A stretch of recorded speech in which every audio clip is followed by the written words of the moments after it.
Hey everyone! We've had a pretty spectacular time so far in Mexico. We just had a really great time with our friends in San Luis Potosi, but it was almost New Year's and we wanted to get somewhere festive to celebrate. Party! We'd heard a lot of really great things about a little town called San Miguel de Allende, so off we went. But we didn't make it very far down the road before Mandy spotted a giant, familiar-looking bottle in front of a fancy old building on the side of the road. It looked just like this. We were introduced to this tequila a while back when we visited our friends Adrian and Lucy in the town of Boquillas, Mexico. It's delicious. To be perfectly honest, we're not really sure what this building was, if it used to be a distillery or if it's just something for show. Either way, it was really fun to just walk around and explore the unique old building.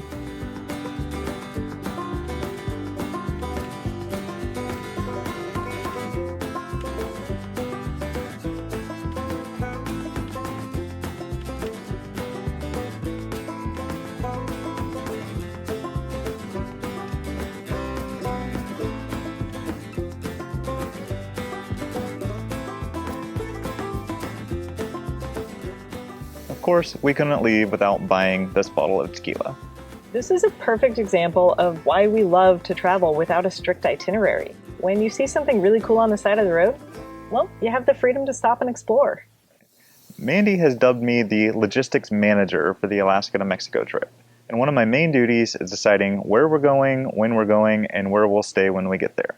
A huge tool in planning this trip has been the iOverlander app on our iPhones. When looking at San Miguel, I found two RV parks, one in the center of the city and one to the north a few kilometers. After a little bit of research, I realized that San Miguel has quite a few narrow, steep cobblestone roads, and I didn't really feel like pulling a trailer down them. So we stayed at the campsite a few kilometers north of town. So far, we've found the campgrounds to be extremely reasonable. For about $15 a night, you can get electric and water hookups as well as a little bit of peace of mind for keeping your camper in a safe place. With Rocky dropped off safe and sound, we took the Jeep to explore town. The first place we stopped was the Botanical Gardens. When we arrived at the gardens, they weren't exactly the traditional botanical gardens I'm used to.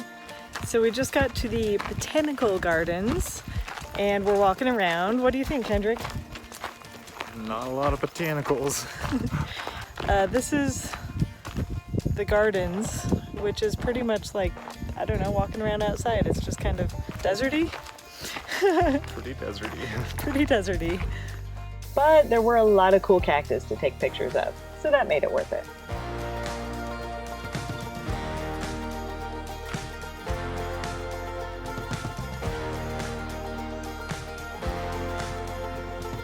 And to be honest, my favorite part of the Botanical Gardens was driving the narrow, steep, winding roads through town to get to and from there. It was pretty fun. Once we arrived in the heart of the city, we found a very small parking spot inside a parking garage and set out to explore the town on foot. Walking up and down the streets, I just thought it was pretty much the most adorable town ever, and I can totally see why people visit. One thing I've always noticed and loved about my travels through Latin America is that all of the towns and cities have a prominent center, a focal point where everyone can get together and hang out. When we arrived in the center of town, we could tell they were definitely setting up for a celebration for the evening.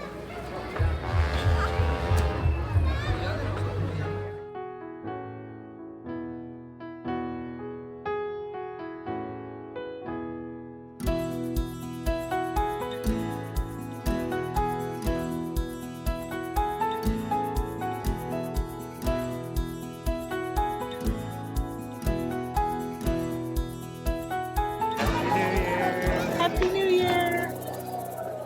From Mexico.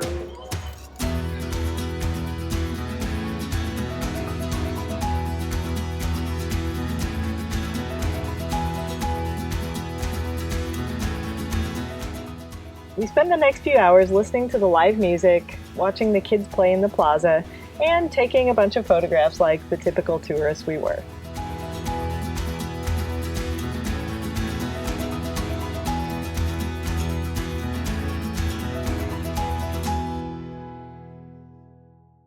Eventually, my stomach said it was time to quit taking photos and start looking for dinner. While we were walking around trying to find a place to eat, we found a bunch of workers trying to get tables and chairs up to a rooftop bar. Now there's two ways to do this. There's the OSHA approved way, or there's the Mexican way. And they were definitely doing it the Mexican way. Apparently, Kendrick and I have been away from city life just a little too long, and we forgot that people actually make reservations for New Year's Eve dinner, and so we ended up having to settle for street tacos, which in the end probably ended up being the best last dinner of the year we could ask for. I'd say so.